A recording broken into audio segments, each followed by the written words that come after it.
Para sobreviver com sucesso na natureza, você deve aprender como atender às suas necessidades básicas, sua necessidade de comida, água e abrigo.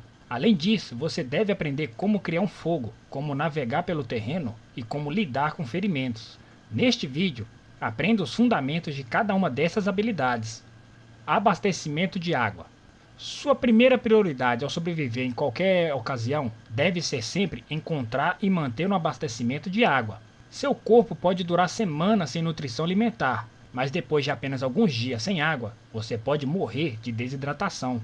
Além disso, se você ficar desidratado, poderá ficar incapacitado e suas faculdades cognitivas poderão ficar notavelmente prejudicadas, impedindo de maximizar seu potencial de sobrevivência, muito antes da desidratação se tornar fatal. No final das contas, você deve reconhecer a importância de encontrar água em vez de preocupações imediatas de sobrevivência na maioria das circunstâncias de sobrevivência na natureza. Se você está preso na natureza e precisa sobreviver por longos períodos de tempo, não descanse nem se concentre em nada além de encontrar água. Continue procurando. Fornecer conselhos sobre como encontrar água é inerentemente difícil porque depende muito da natureza geológica do ambiente, bem como o tipo de bioma que você está considerando em seu cenário de sobrevivência. Explorar e fornecer informações sobre todas as possibilidades ambientais está muito além do escopo deste vídeo. No entanto, existem alguns truques e padrões generalizados para descobertas de água que você pode empregar se estiver desesperado. No entanto, há algumas dicas preliminares a serem feitas primeiro. Sempre que você bebe água do ambiente ao seu redor, é sempre melhor tentar filtrá-la ou purificá-la primeiro. Se você tiver tempo e recursos, ferver água é uma maneira fantástica de remover a maioria das bactérias e outros organismos prejudiciais que sua água pode estar escondendo. Mas realisticamente, quando seus recursos e tempo são limitados, você pode não estar em condições de ferver a água, mas pelo menos deve tentar filtrá-la para remover detritos, insetos e possíveis parasitas.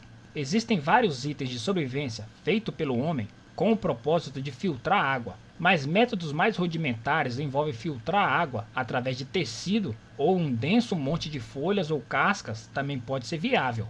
Da mesma forma, dê sempre prioridade à água doce corrente, como rios e ravinas em vez de lagos e lagoas. A água corrente tem menos probabilidade de conter ameaças biológicas que podem causar doenças, uma vez que estas bactérias têm menos probabilidade de prosperar em água em movimento. Com isso estabelecido, agora você pode apreciar métodos sobre como descobrir água. Seu maior aliado potencial ao tentar descobrir a água é a flora e a fauna ao seu redor. Se uma área for particularmente densa com plantas e vegetação, é provável que haja uma fonte notável de água nas proximidades. Da mesma forma, enxames de insetos e pássaros se reunirão em torno das fontes de água. Observe a vida selvagem ao seu redor. Onde ela se acumula, a água certamente estará presente. Lembre-se também de que a água sempre fluirá ladeira abaixo devido à gravidade. Procure em áreas baixas no horizonte suas fontes de água. A água também pode ser encontrada abaixo da superfície em muitos lugares, especialmente se o solo parecer regularmente molhado ou saturado. Se puder, tente cavar um buraco alguns metros abaixo e espere alguns minutos. A água pode começar a acumular-se naturalmente no espaço que você criou. Como advertência, se você encontrar água dessa forma, faça um esforço extra para filtrá-la com cuidado. Outras maneiras de encontrar água incluem coletá-la da chuva, do orvalho, bem como da neve ou do gelo. Para a água da chuva, disponha todos os recipientes que tiver quando estiver chovendo para coletar a água, certificando-se de maximizar a área de superfície potencial. Se você tiver um material à prova d'água, também poderá cobrir um pequeno buraco ou vala com esse material como método temporário de coleta de água. Obviamente, você também pode derreter gelo ou neve para produzir água. No entanto, esteja ciente de que você deve sempre derreter o gelo ou a neve primeiro. Se o clima for frio o suficiente para suportar gelo ou neve, você não pode arriscar diminuir a temperatura do corpo ingerindo água congelada. Além disso, uma temperatura corporal mais baixa pode levar à perda de água através da pele.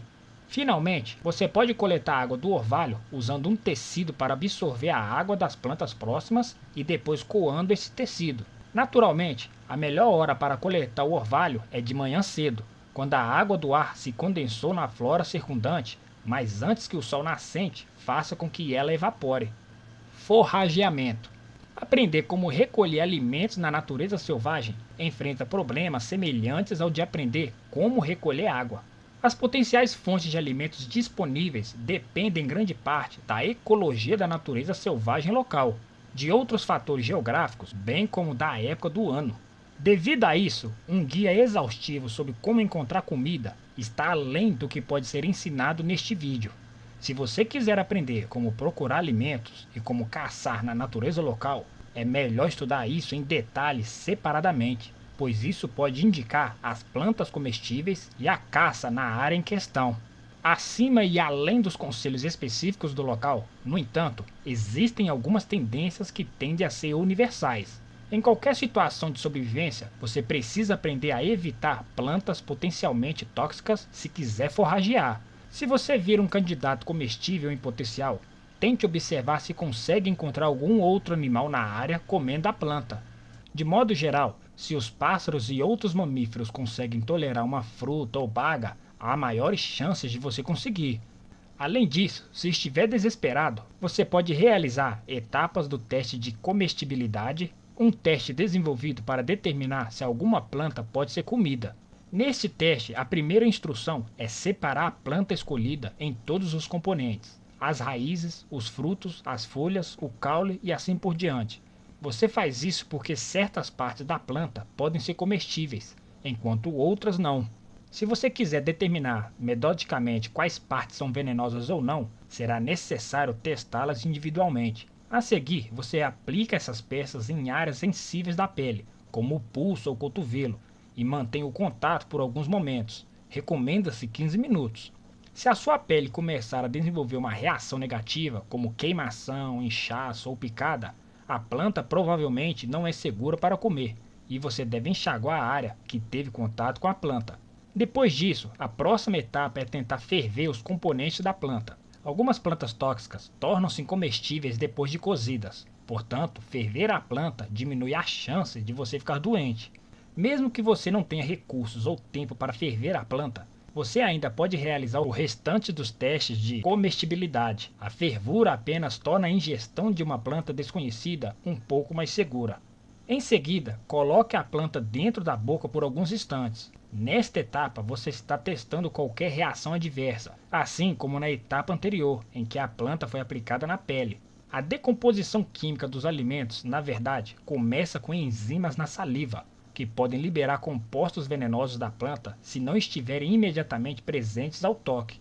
Continuando, se a planta parecer segura em sua boca, agora você pode mastigá-la. Não engula, simplesmente mastigue a planta até que ela esteja quase liquidada na boca e espere novamente por alguns instantes.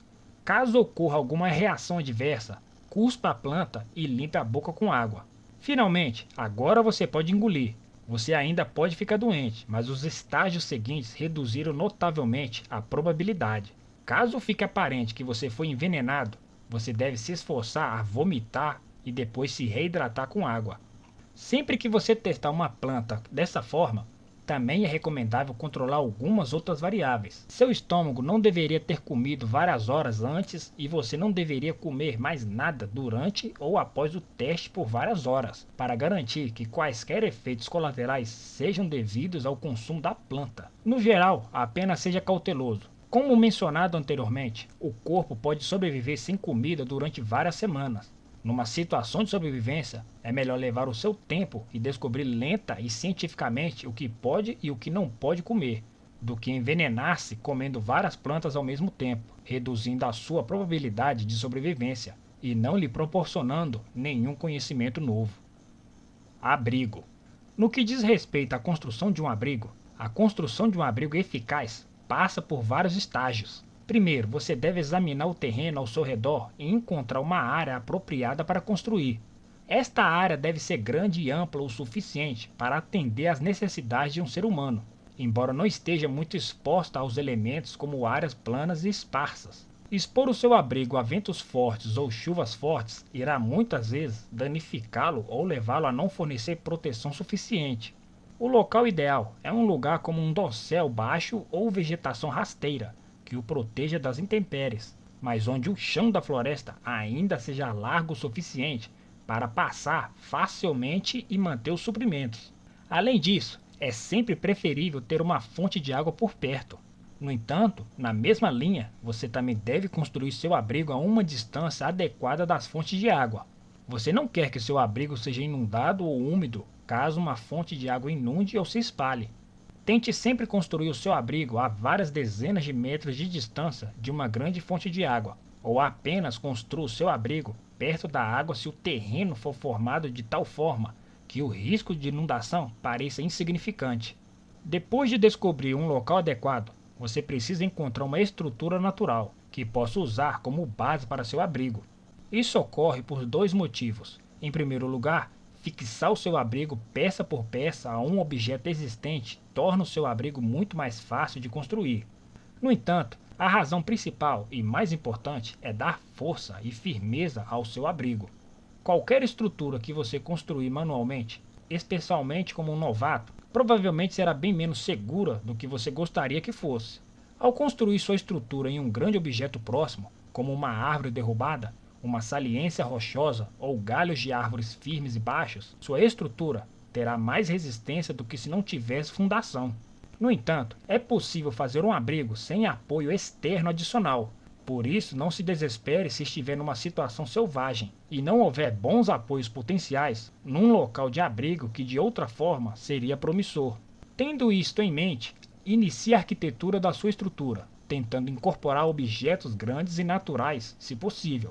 Você vai querer formar sua estrutura de tenda com varas razoavelmente grandes em formato de prisma, usando duas varas grandes de aproximadamente o mesmo tamanho, amarradas na parte superior, voltadas em direções opostas à entrada da estrutura.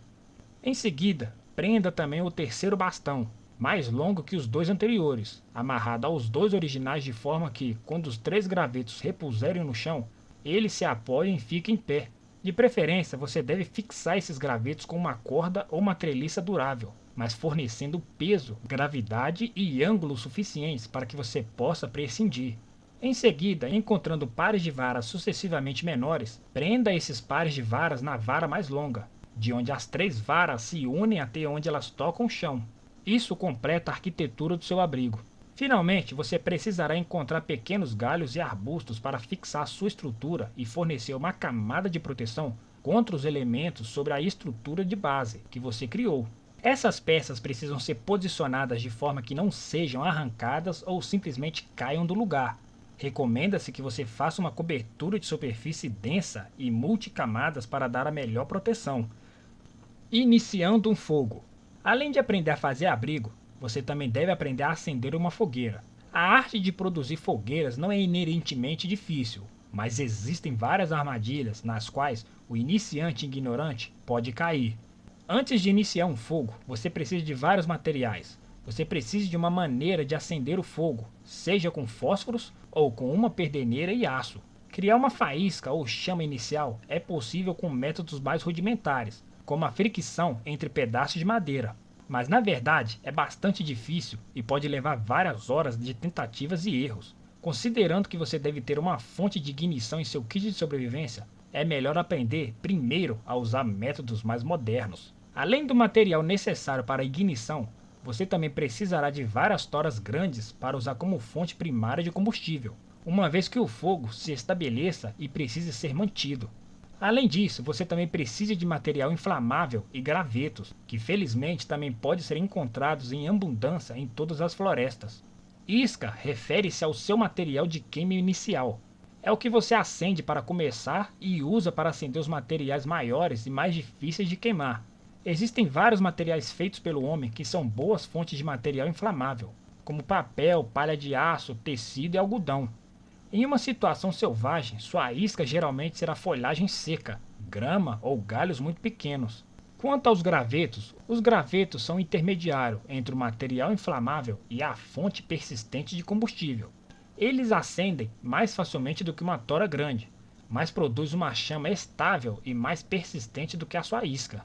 Além disso, também fornece estrutura para a sua lareira, mantendo o ritmo dos demais materiais. Seus gravetos também serão pequenos gravetos e galhos, mas notavelmente maiores do que o material inflamável. Como nota final sobre a coleta de material inflamável e gravetos, certifique-se de que os materiais coletados sejam secos. Galhos e gravetos mais úmidos que caíram recentemente de uma árvore serão mais difíceis de acender e produzirão mais fumaça durante a queima, o que pode irritar os olhos e os pulmões. Seus galhos e gravetos devem quebrar em vez de rasgar, se você tentar quebrá-los. Eles devem ser quebradiços e pesar menos que os galhos mais úmidos. A primeira etapa na construção de uma fogueira é construir um espaço para o fogo ocupar.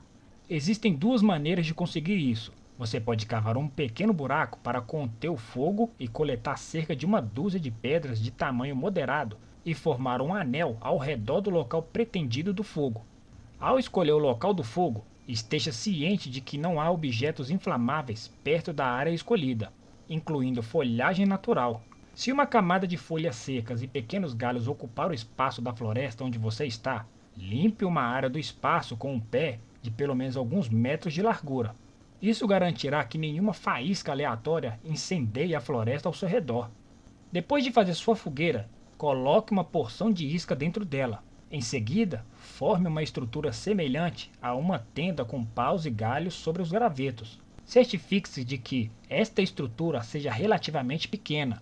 Fique próxima ao material inflamável, mas haja espaço suficiente para que você possa acessar o material inflamável e a chama inicial. Portanto, será possível obter suprimento de ar suficiente para persistir. Acenda a isca em vários lugares se possível e deixe sua estrutura de fogo começar a queimar.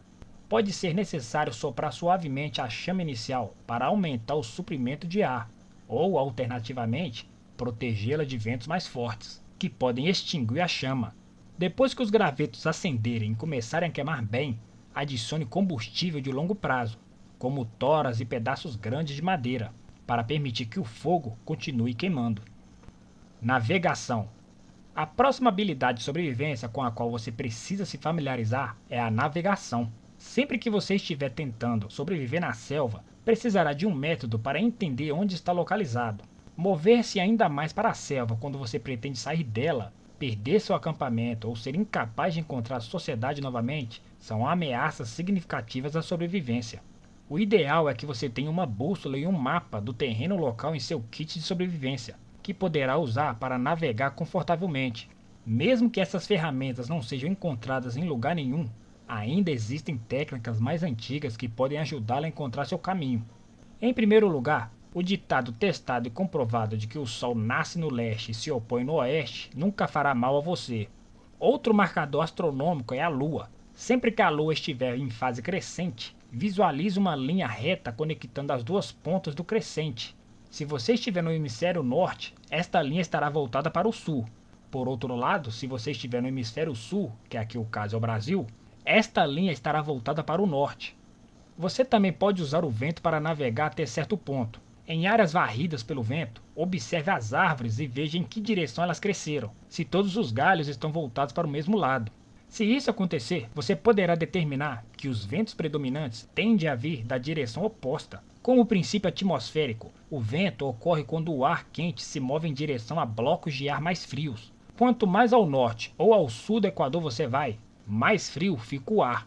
Devido a isso, se todos os galhos ou crescimento das árvores estiverem voltados para um lado, se você estiver no hemisfério norte, é provável que essa direção seja o norte. Por outro lado, para o hemisfério sul, se todo o crescimento ou galhos das árvores estiverem voltados para uma direção, sugere que a direção que apontam é o sul. Este é um princípio generalizado no qual nem sempre se pode confiar, mas tem algum mérito. Como sempre, se você deseja aprender a navegar pela sua região sem equipamento, é aconselhável investir em um guia local que possa lhe indicar o ponteiro específico para a sua região. Primeiros socorros.